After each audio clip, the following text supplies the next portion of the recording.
kasing di ka maluoy ana nila. Ha, nga muna-muna na nila pangawat sa kwaban sa tong gobyerno.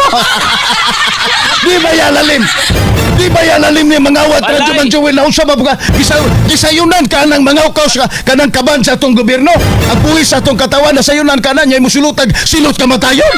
Kung sa paping tanawa ka Sa Mangdong ha. Oh, sige. Ang mga Pilipino dako na kayog utang sa laing mga kanasuran. 17 trilyon o niya matag Pilipino dunay payron nun utang sa laing mga nasod nga 149,000. Gamay pa kayo na dako ipakawat pa.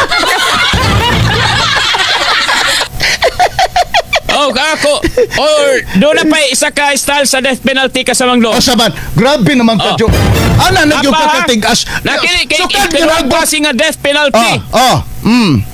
I-gas chamber ang tanang mga empleyado sa gobyerno, kontraktor, politiko, nga mga kawatan. Grabe naman ka. Dili man kay ngunana diri sa Davao kani adto. Sukal nga niabot ka di as butuan. Ana naman katigas ang imong kasing-kasing. Grabe man ka. Kaluoy ana Radyo Manjuel. Karon panahon ang realidad ka sa Mangdong. Tampang ang katauhan, lubog sa baha, grabing kagutom, grabe ang kapobre, way opportunity, way klarong serbisyo sa mga ospital nga iya sa gobyerno.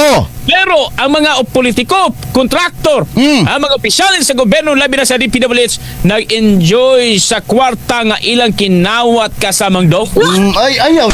Unya kabalo ka, ang ilahang pagpangawat sa kwarta sa katauhan, sama ra nga ilang gipatay ang kaugmaon sa katauhan ni labi na ang mga kabataan ka sa Mangdong. Bitaw po, Radyo Manjuel. Kulang pa ang ilang kinabuhi, ibayad sa ilang gipatay nga kogmaon sa tuang nasod sa Pilipinas. Hilak na raba. Mga mamamatay nga kogmaon kining mga kawatan nga nasa tuang gobyerno. They are murderer sa tuang nasod sa Pilipinas ka sa Mangdong. Nihilak na raba sa PBBM, Jo.